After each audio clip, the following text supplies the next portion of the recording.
7.2 Multiplying Polynomials, the Trapezoid Problem. In hockey, a goalie behind the goal line can only play a puck in the trapezoidal region. Write a polynomial that represents the area of the trapezoidal area. So to start off with, we have the area. So we always want, now that we're in kind of a upper level mathematics of like multiplying polynomials and binomials, and things are getting more complicated. So we want to kind of structure our mathematics so that we can follow where everything is and how to do it. And I know a lot of times you feel like you've got it all organized in your head, but that's really that middle school mathematics that you have. And we're now moving really into that algebra, really getting into the quadratics land. So it gets much more complicated. So what I suggest, and I find very helpful, is to first write the equation. Now I know a lot of you do have this down, but because this is more complex, we want to track everything so we don't lose a negative or an exponent, and we want to see everything so that we can really get the right answer. So notice how I kind of spread it out, because when I put and I notice down here in my little trapezoid area that I'm going to have kind of groups to put in there. So the first thing I'm finding is kind of the height. So this one is our height. That is the height of our trapezoid. So h equals that. Now, b sub 1 and b sub 2, those are our first bases. So really what we're looking for is half of those bases together. So what you do is you kind of add one. Really what you're mathematically doing is, or geometrically doing, is making a second trapezoid. So you're adding b sub 2 here plus b sub 1, which is the x, and then you're taking half of that. So you're actually making kind of a parallelogram, and that's that area of that parallelogram, but you're doing it mathematically. So when we kind of look at these, so we look at it as finding which one is the base 1 and which one is base 2. So depending upon what the orientation is, you might think one of the bases is B1 and somebody else might think of it as B2, but really because you're adding them together, it doesn't matter which one's which. So I said the bottom one is B2, and we'll say the top one is B1. So now what we do is we do the substitution. So we're going to bring down A equals, because that's in algebra we bring everything down. So h here, again, was x minus 7.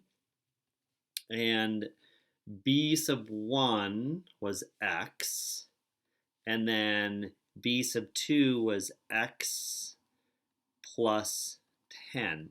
So in the substitution, we just, first off, we just substitute those in, and now we simplify it. So I can see I have two x's here. So I will rewrite everything, bringing it down. So 1/2 the quantity x minus 7 times 2x plus 10. Now here's where a lot of people make a little bit of error in looking at the times 1/2.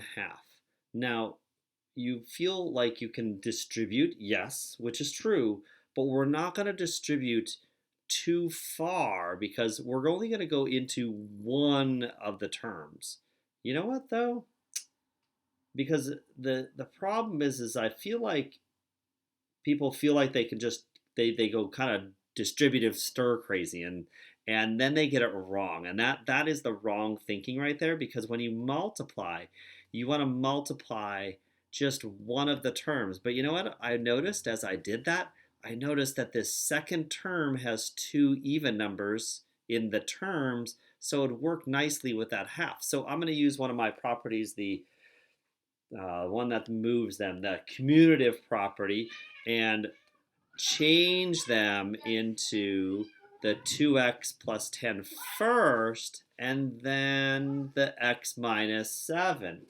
So when we distribute that 1/2, we can get that distributive property, and remember, only to the first term, and then when we multiply the two binomials together, we'll multiply that half out into the other one later, but that'll be distributed first. So a equals half times 2 is 1, so that would be x.